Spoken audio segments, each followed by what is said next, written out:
The moment you walked in the joint, I could see you were a man of distinction, a real big spender, good looking, so refined.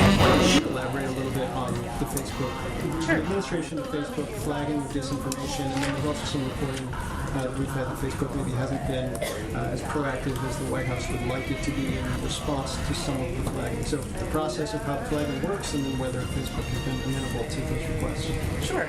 Well, I would say first, it shouldn't come as any surprise that we're in regular touch with social media platforms, just like we're in regular touch with all of you and your media outlets about areas where we have concern, information that might be useful, information that may or may not be interesting to your viewers. You all make decisions just like the social media platforms make decisions, even though they're a private sector company and different, but just as an example. So we are regularly making sure social media platforms are aware of the latest narratives dangerous to public health that we and many other Americans are seeing across all of social and traditional media. And we work to engage with them to better understand the enforcement of social media platform policies. So let me give you an example just to illustrate it a little bit. The false narrative that remains active out there about COVID-19 vaccines causing infertility, something we've seen out there flowing on the internet quite a bit, other places as well, which has been disproven time and time again. This is troubling, but a persistent narrative that we and many have seen, and we want to know that the social media platforms are taking steps to address it. That is inaccurate, false information. If you are a parent, you would look at that information, and that would naturally raise concerns, but it's inaccurate. And that is an example of the kind of information that we are flagging or raising. Has Facebook been as proactive as the White House would like in terms of its response to those flags?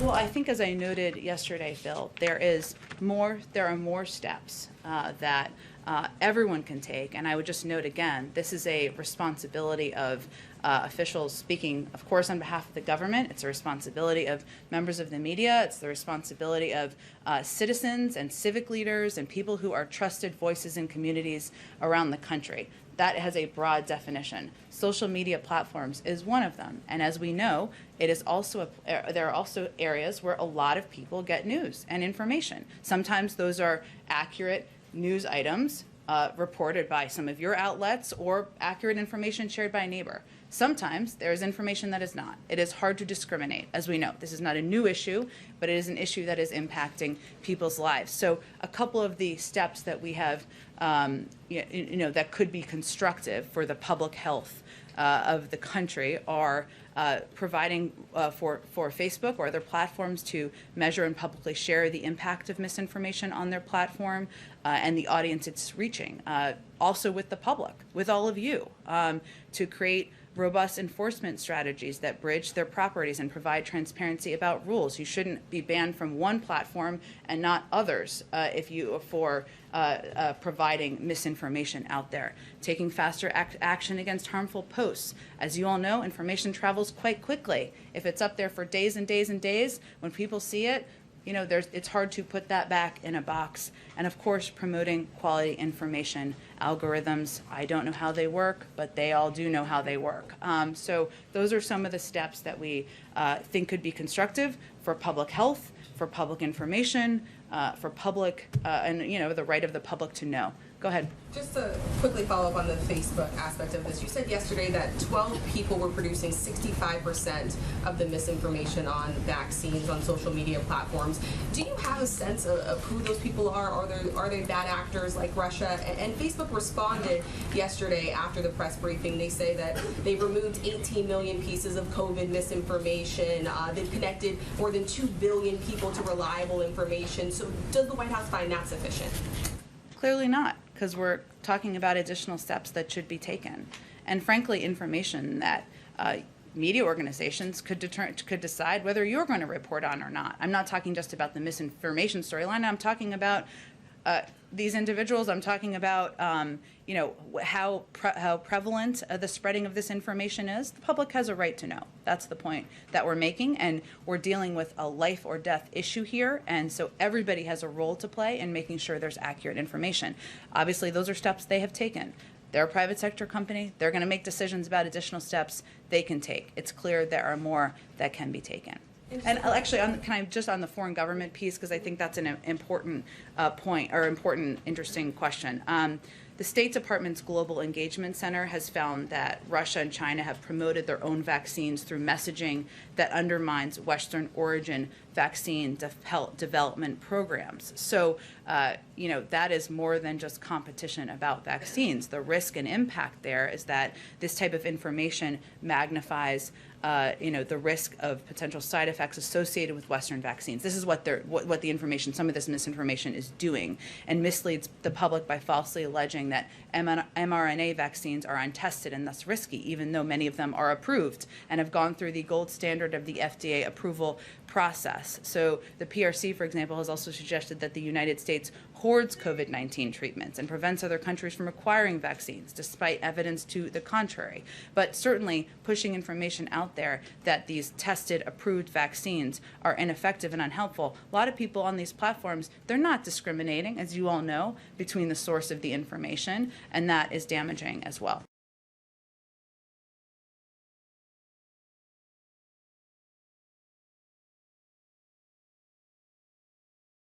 All right, Sagar, what's on your radar? As bad as the January 6th Capitol riots were, it is becoming increasingly clear that the establishment campaign to use it as a pretext to slowly but surely erode long-standing civil norms is a much, much, much more pernicious threat, and in the long run, a much bigger threat to our country writ large. We have seen this effort move with lightning speed, beginning with actions that at least could be considered legitimate and within the realm of reasonable debate, now morph into a permanent and long-standing threat to any dissident to the establishment narrative in America. First was Twitter's decision to permanently ban Trump's account while he was sitting president of the United States. I did not agree with that decision, but I understood why. The tweets were cited as reason for ongoing riots at the Capitol, could be used to further incite such actions. Then came the next exponentially worse move. That was the removal of Parler from Amazon Web Services hosting, demonstrating for the first time that the very infrastructure of the modern internet is now vulnerable to political censorship. As I predicted and have discussed now ad nauseum on this show, that decision fulfilled a nearly 4-year-long campaign by the New York Times and CNN and MSNBC, the mainstream center-left, to weaponize the very rails of the internet themselves as the units of censorship against their political opponents. And if you think they are going to stop after getting their first real taste of blood, you have another thing coming. Almost immediately, they mounted their next campaign against other media companies themselves. CNN began doing segments and writing articles, wondering why cable services like Comcast and others hosted Fox News, Newsmax, and OAN, given that they were disinformation hubs. Like clockwork, a few weeks later, these stories, they appeared powerful Democratic lawmakers. They sent a letter to the heads of all streaming services and cable CEOs asking them that exact question, explicitly calling for these companies to remove media that they disagreed with, despite the fact that we have legal mechanisms in place right now to punish any media organization for pushing disinformation if you can prove it. The second campaign was led by establishment media organizations. It's now coming to a fruit. As we warned in my monologue, that the New York Times has taken notice of all of you who are using Signal Messenger. And right after the January 6 riots, they wrote, quote, "Are private messaging apps the next misinformation hotspot?" Think about how insane that is. Are your private communications a hotbed of misinformation? Yeah, probably. For some people, they're also a hotbed for all of humanity, because it is literally how most of us communicate with each other in a modern society. So based upon the fact that some people may use encrypted communications, it means that none of us as Americans are entitled to it. And sure enough, the groundwork is laid. The organs of the state who would benefit most from this have taken notice. FBI Director Christopher Wray appeared before Congress last week, and in a little notice section of that hearing, he said this. Let's take a listen. We are concerned about end-to-end encryption, especially default end-to-end encryption in connection with a lot of these platforms. And we are concerned that if these companies continue to move in the trajectory that they're moving in, we are going to find ourselves in a situation where no matter how bulletproof or ironclad the legal authority, no matter how compelling the facts and circumstances, no matter how horrific the crime or heartbreaking the victim, we will not be able to get access to the content that we need to keep people safe. Listen very carefully to that. Director of the FBI is urging Congress to target end-to-end encryption under the pretext of it hindering possible criminal investigations. In fact, the FBI found that section so important, they literally tweeted it out. Trump is no longer tweeting, but online disinformation isn't going away. Quoted within was a supposed disinformation expert who literally wrote an entire book about memes. Yes, how memes are responsible for proliferating racism. Says that questions about moderation, they miss the point. According to her, it's not about Facebook or Twitter. It's about a, quote, completely redesigned internet. And in terms of dealing with misinformation crisis, quote, my guess is it will take us 50 years before she says that the real key to solving all of this is classroom K through 12, meaning literal indoctrination. Who are you? I hardly know, sir. I've changed so many times since this morning, you see. I do not see. Explain yourself. I'm afraid I can't explain myself, sir, because I'm not myself, you know. I do not know. Well, I can't put it any more clearly, for it isn't clear to me. You? Who are you? Well, don't you think you ought to tell me who you are first? Science is more than a body of knowledge. It is a way of thinking. I have a foreboding of an America in my children's or grandchildren's time when the United States is a service and information economy, when nearly all the key manufacturing industries have slipped away to other countries, when awesome technological powers are in the hands of a very few, and no one representing the public interest can even grasp the issues, when the people have lost the ability to set their own agendas or knowledgeably question those in authority, when, clutching our crystals and nervously consulting our horoscopes, our critical faculties in decline, unable to distinguish between what feels good and what's true, we slide, almost without noticing, back into superstition and darkness.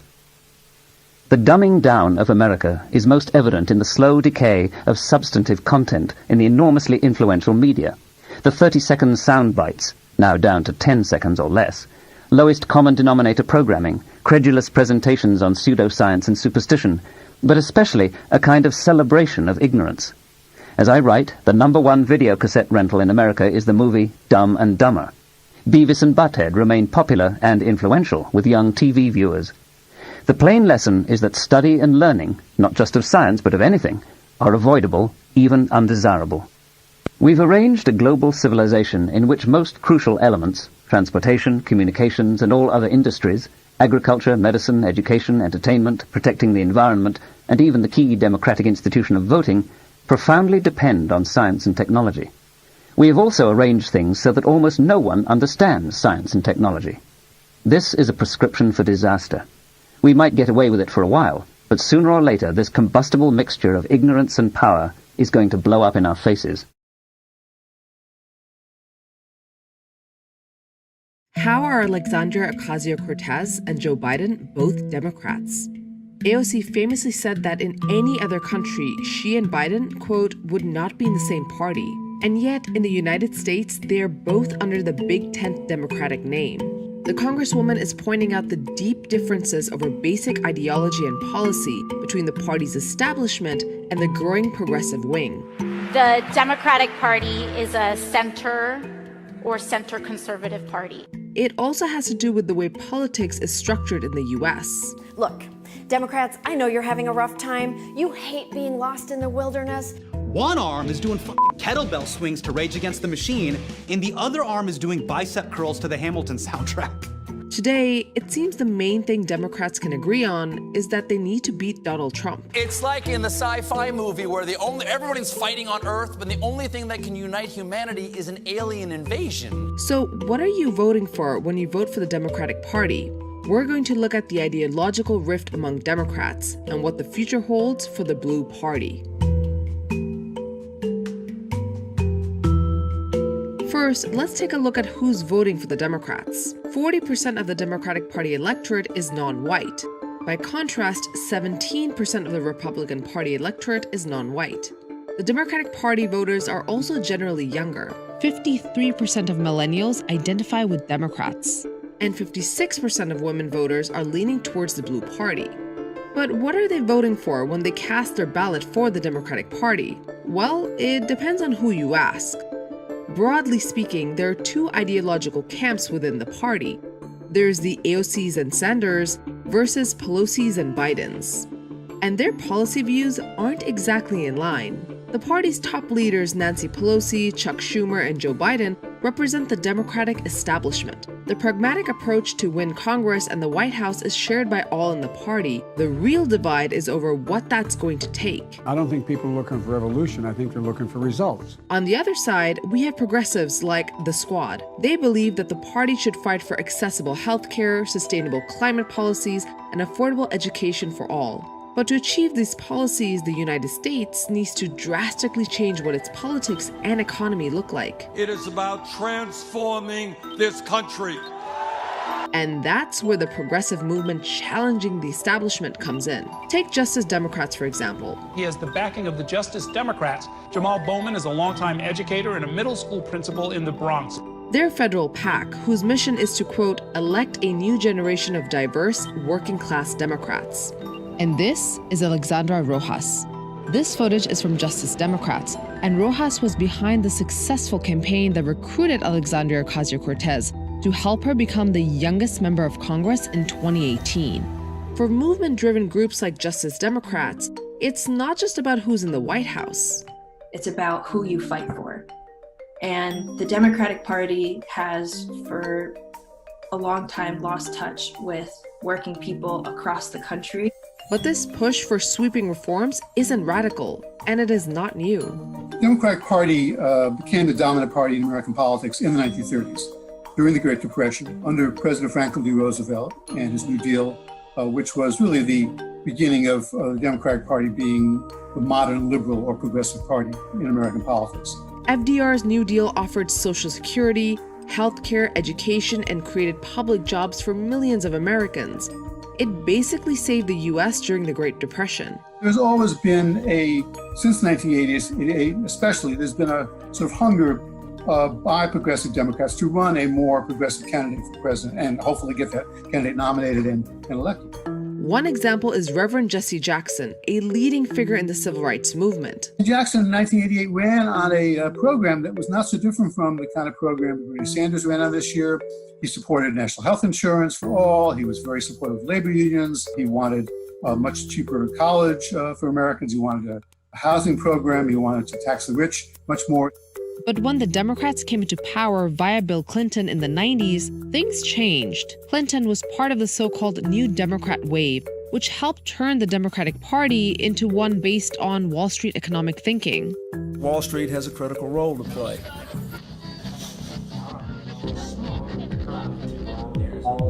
Hey guys, this is Tommy with Tommy Nation Politics. How's everyone doing today? Tommy Nation Politics.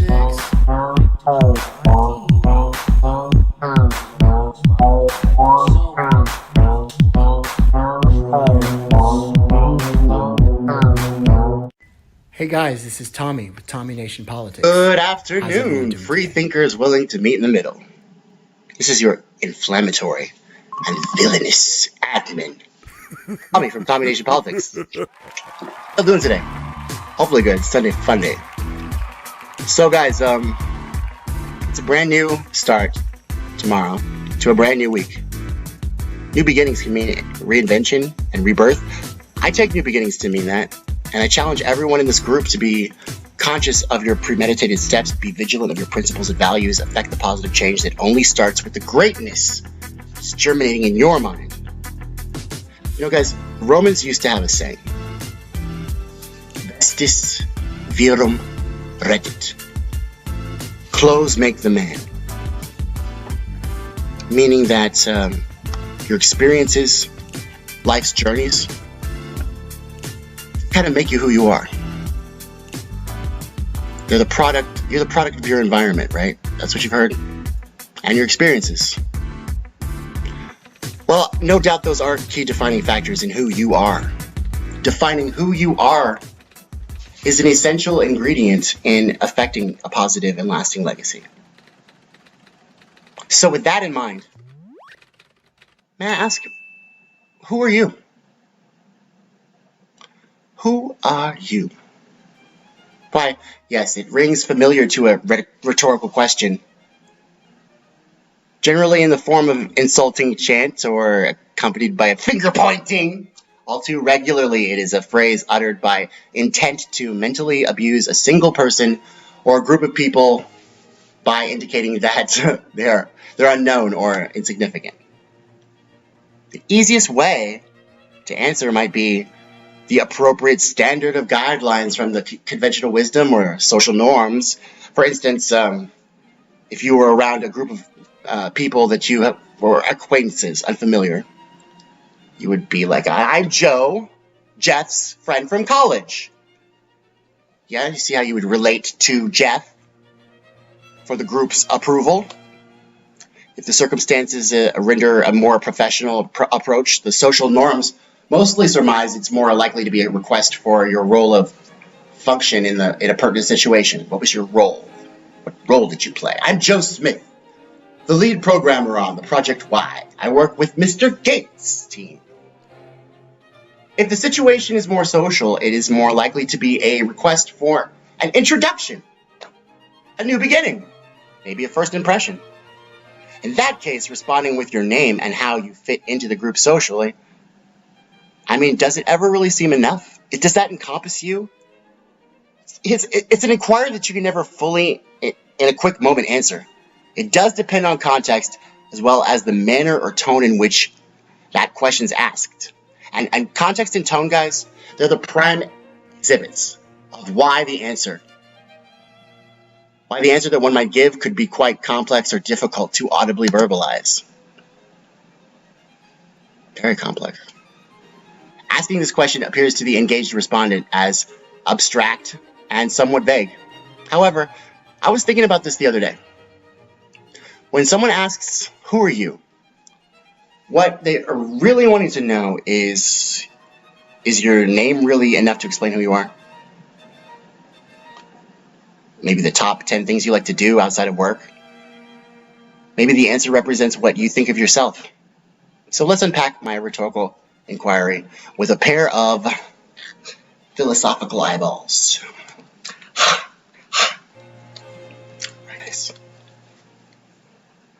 So, who you are is what you don't always see. Such a purported query in my mind's eye translates into several categories, vis-a-vis concordantly. Got that from Matrix. So where you came from, guys. Who you are is where you came from, what you believe in, what's in your heart. What do you desire? What do you desire?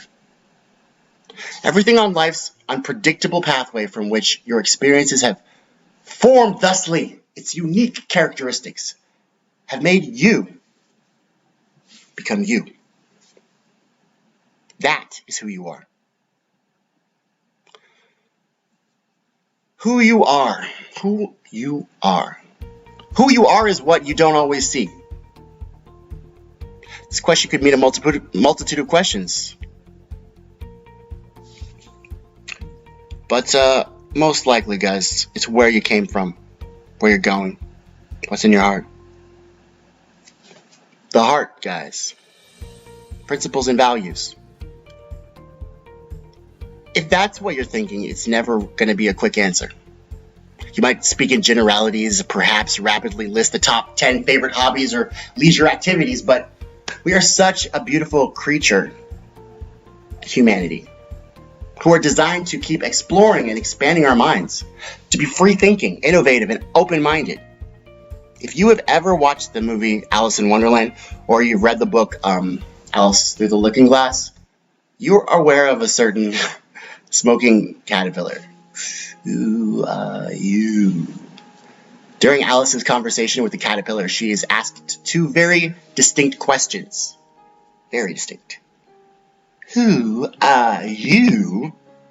And who are you? The same three words, but two very different meanings. The first is it's exactly how it sounds, right? Upon first noticing Alice, the caterpillar asks her to introduce herself. She has difficulty coming up with an answer for his inquiry, though, having only just finished arguing with herself about whether she is really Alice or if she had somehow changed into another little girl. At this moment, her own identity is a mystery to her. Her own identity, guys. So just replace the reason for Alice's mental breakdown with the two political parties who have reigned alongside each other, sharing the territory of conquest and maintenance of power. Unfortunately, that notion of losing one's identity, I must confess, when politics is in this country discussed today, this gangbanging bandwagon mentality, this conundrum is all too familiar. Fascinating yet, the second posing of the question, who are you?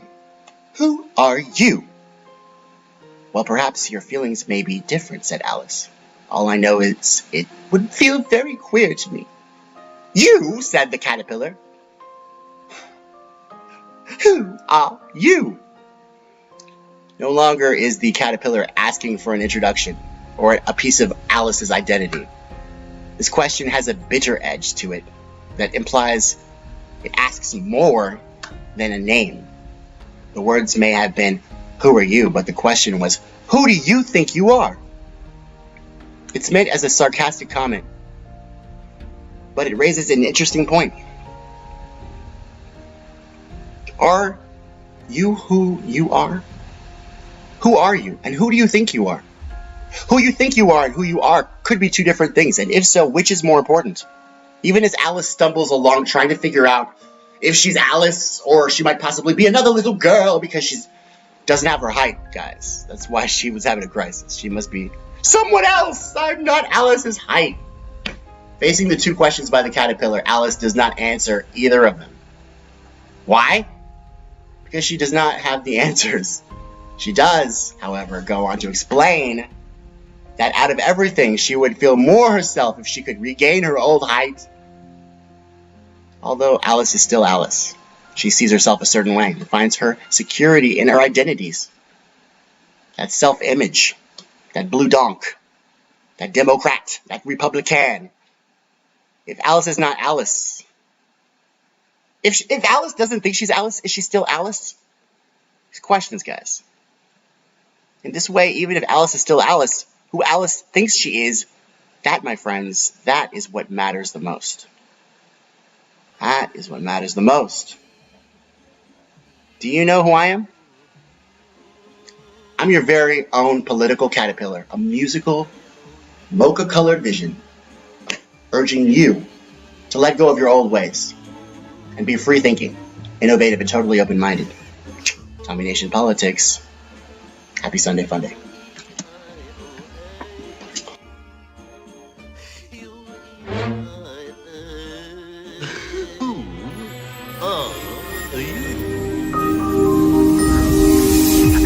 No, sir. I've changed so many times since this. Hey guys, this is Tommy. Hey guys, Tommy this is Tommy with Politics. Tommy Nation Politics. How's everyone doing today? So, it's Monday, July 19th, a day at the beginning of the week, new beginnings. Time to start over. Turning over a better leaf or a worse, the choice is up to you. But, there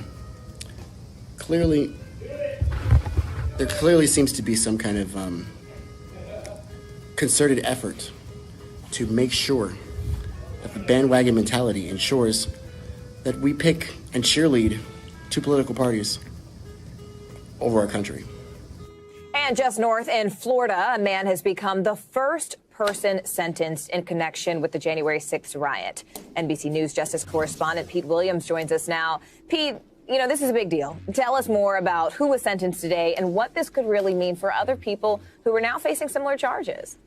This man is Paul Hodgkins from Florida. He came to the Capitol on January 6th, attended the rally near the White House, and then marched up to the Capitol, went inside and made his way to the Senate floor, as you see in this photograph that was widely distributed, carrying a big Trump 2020 flag.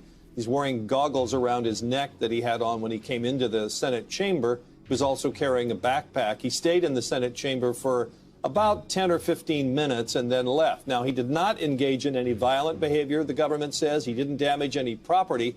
But nonetheless, prosecutors today asked a federal judge to sentence him to 18 months in prison. They said that would send a loud and clear message to other would-be rioters that if and when they're caught, they will face a serious sentence, so there won't be a next time, said one of the assistant U.S. attorneys in the hearing today. It gets worse every day, guys. I'm not really saying this to chide AOC, but this is disappointing, and she's led us through an amazing journey of heartbreaks. Let's just put it that way. From the beginning, where she decided that she was going to be a democratic socialist. A democratic socialist, guys. Critics roasting the news agency Reuters for, count 'em, 9 tweets about Congresswoman Alexandria Ocasio-Cortez and her selling T-shirts. They point out that it seems like Reuters was promoting the sales. One user tweeted this: "This is not news." Former White House press secretary Sean Spicer pointed out a socialist is using capitalism. Ocasio-Cortez with a snarky clapback with this tweet that transactions are not capitalism and the money goes to charitable efforts. Joe Concha, media and politics columnist for The Hill and Fox News contributor, with me now. Joe, what is this? Well, it's interesting, right? If you put those tweets up again, if the control room can put that up, you see one of the tweets.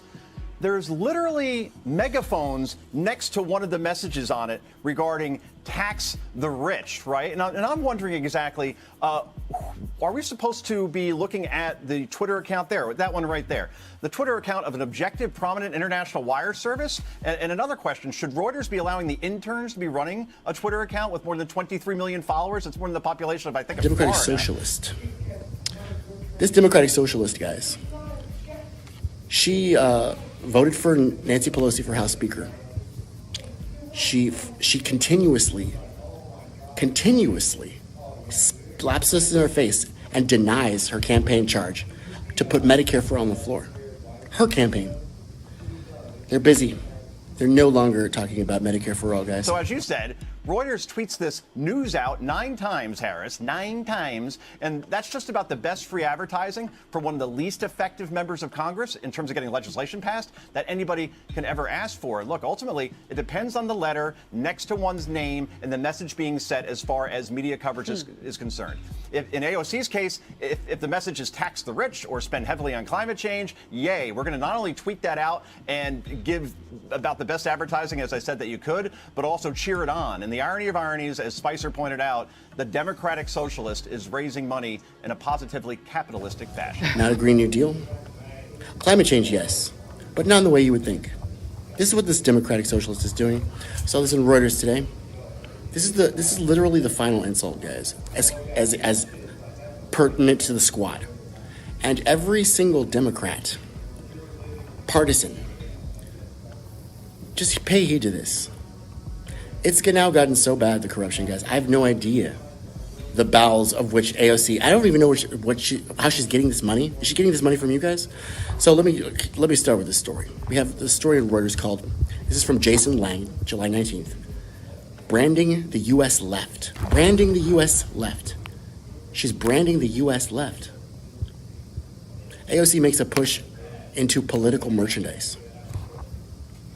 Yes. So I saw this neoliberals article, Jason Lang, and he says she's called for many great things. She's called for taxes, taxing the wealthy. She's called for taxing the wealthy. She's called for heavily fighting climate change. Are any of these things happening, or is she just calling for them? Is the window dressing the most important thing here, or are the results, is the outcome?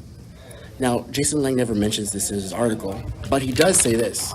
He says, okay, well, guys, so let's just go from the beginning to the end, because this is outrageous. Ocasio-Cortez responding to the criticism by saying, quoting here, Republicans are freaking out because we don't use slave wage labor for merch that funds grassroots organizing. But what's the difference between Trump's merch and ours? Ours is made in the U.S. And for GOP, who joke that we should give shirts for free, we actually do, just volunteer. Carly Shimkus member of the Fox News Headlines 24/7 crew, joins us now. Carly, it's always great to see you. Talk to you at the end of the show. You know, at least AOC didn't wear this sweatshirt into the French Laundry in Napa Valley, which would have gotten her a little bit more trouble, right? I mean, she could have done that. She didn't do that. Am I the only person that didn't know what the French Laundry was until this week? But yeah, AOC's campaign now has its own store, so she's essentially a business owner. It is the official AOC shop. So working under a purely socialist system, she would take the profits from her store and distribute them evenly to everyone, even members of Congress that she doesn't like. But because this is America and under a capitalist system, she and her team got together, they brainstormed, they thought of gear that her supporters would like, and because every purchase is a campaign donation, she gets to benefit from that hard work, which sounds like a great system. A system that would create the most prosperous country in the world. And yes, it is ironic that she created a $58, originally the price tag I believe was $65, tax the rich sweatshirt. I could see it on a bunch of college students and having their parents be very surprised and horrified by the sweatshirt in which their young children are wearing. So first of all, she's got these great, she's calling for the tax the wealthy. How's she doing this? She has teamed up with a Democrat machine, political merchandising machine called, what is this place called? Financial Innovations. Financial Innovations is quoted saying to AOC, this Democratic socialist, it's a sign that she's really trying to capitalize on her massive influence. Yes, so here's what she's doing. Here's what she's doing, guys. She's taking her tax the wealthy slogans. She's taking her climate change slogans. She's putting them on merchandise, sweatshirts. Sweatshirts, guys.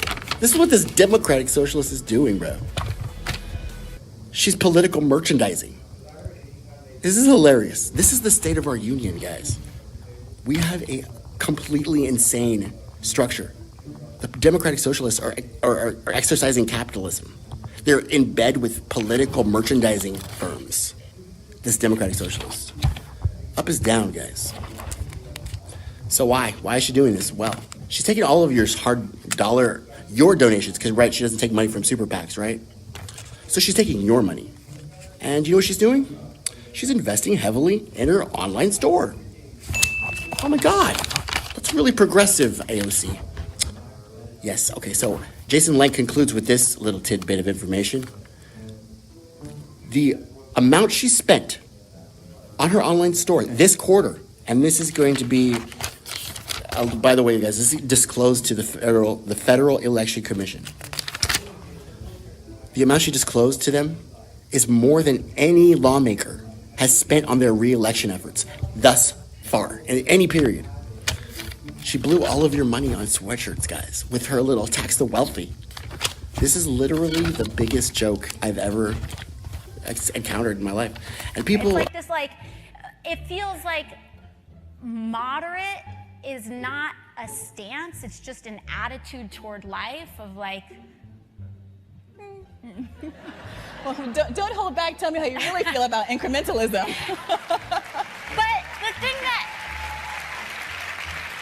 But here's the thing that upsets me is that we've become so cynical that we view or we view cynicism as an intellectually superior attitude. And we view ambition as youthful naivete. When we think about the greatest things we have ever accomplished as a society have been ambitious acts of vision. And the meh is like worship now for what? Like for what? Are still cheering for the Democrats and Republicans when we're literally having these people who call themselves socialists exercise capitalism. Guys, you need to get educated about definitions and stuff. Because they're lying to you. Maybe you don't know, because you don't know what's going on. You don't understand words. But I would really urge everyone to be free-thinking, innovative, and open-minded.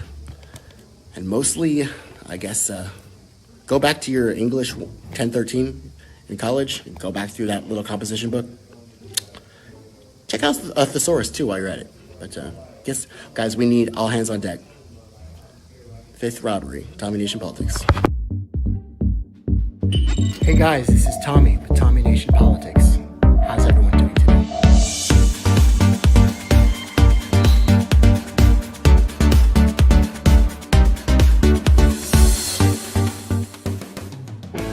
Obviously, House Democrats are in Washington, D.C. right now. They just landed a little time ago. If they run out the clock on some of your voting rights proposals, what options are you considering? Would you consider calling another special session? Of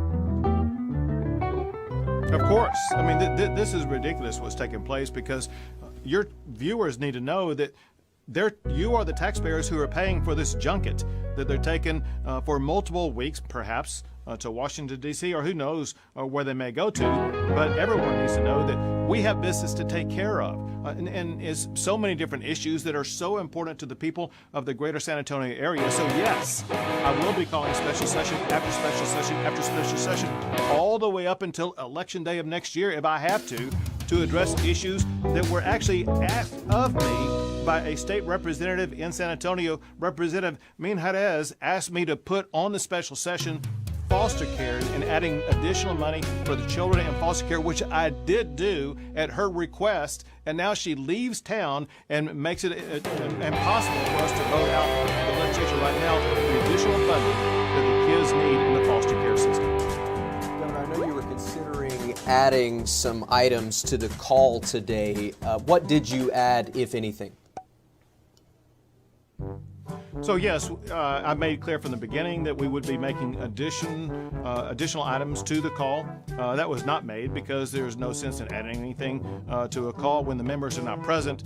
So that will be withheld until the representatives return, whether it's tomorrow, next week, next month, or next year.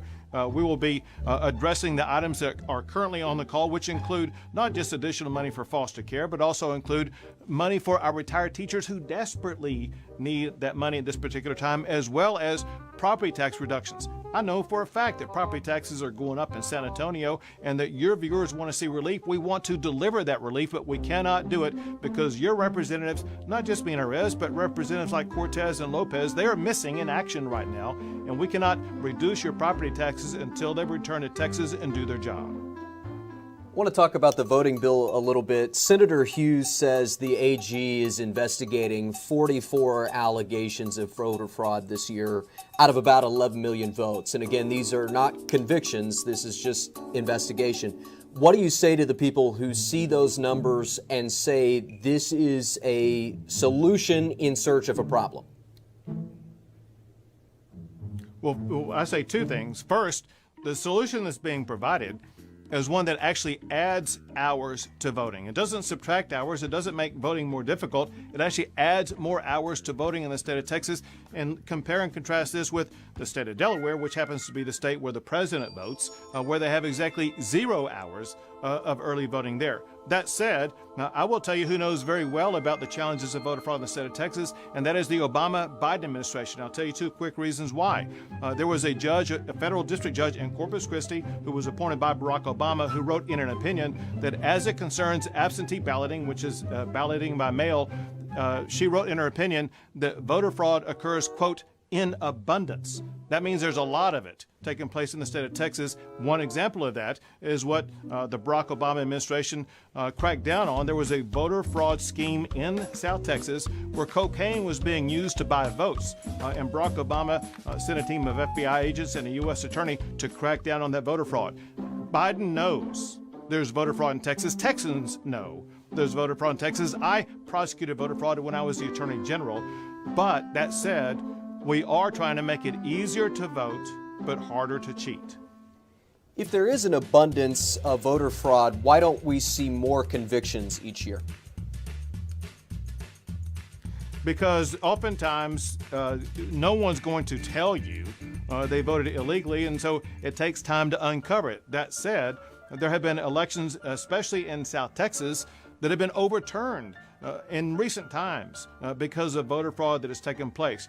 A lot of voter fraud that you see, especially that leads to overturning or having to redo elections, are in the local elections. It could be city elections or county elections where we've seen it most prolifically. But during my time when I was the Attorney General, I prosecuted cases of voter fraud across the entire state of Texas. I know it exists, and we just need to work collaboratively to make sure that we provide additional hours of time for people to vote, which is what we are doing, but also something that we all agree upon, and that is to ensure that in the absentee ballot, mail-in ballot process, we make it harder to cheat. And I got to tell you, this is a viewpoint that is shared by both parties, because members of the Democrat Party on the Texas House of Representatives floor said that there is a reason to crack down on mail-in ballot fraud, and that is a way to ensure greater integrity in the election process. Governor, I want to talk a little bit about education. Republicans have sort of offered this proposal to trim down the list of required lessons in public schools. Of course, they wouldn't have to trim this down if they hadn't expanded the list in the regular session, but in a system that sort of favors small government, should the legislature be in the business of telling schools what they can and cannot teach? It depends, candidly, it depends in what the schools are choosing to teach. This is a constant process where we're trying to find the right balance about making sure that all of our children are going to be getting the best education possible, and that obviously means focusing on certain core subjects so that we can ensure that when they finish their education years, they will achieve the constitutional mandate of having the best education that the state of Texas can provide them. And sometimes that does mean having to mandate additional time or additional courses on certain subjects. I think my last question, because I know we're running out of time here, along the border wall, you've said you hope Texas landowners will donate some of their property for the wall. Is there a contingency plan if you don't get the land donated that you feel is necessary to build the length of the wall that you would like to build? So we have already received many offerings of land to build wall and barriers on, in addition to state land that exists on the border. And so we have more mileage of land, I think, that we would be able to build upon without having to use eminent domain than what the Trump administration was able to build in the state of Texas. So we are rapidly working our way through the building process, first with hiring a program manager, but also we've also received some early offers from entities that are looking forward to bidding on the prospects of building the border wall. So my point in telling you that is I think this process will happen far more quickly than what was anticipated, at a cost that I think may be about half as much as what it cost the Trump administration. Anything you'd like to add, Governor? I want to add it is essential that representatives from the San Antonio area get back to doing their job in the state capitol, a job that Texas taxpayers are paying them to do, to make sure that we take care of issues that affect the lives of everybody watching this show right now.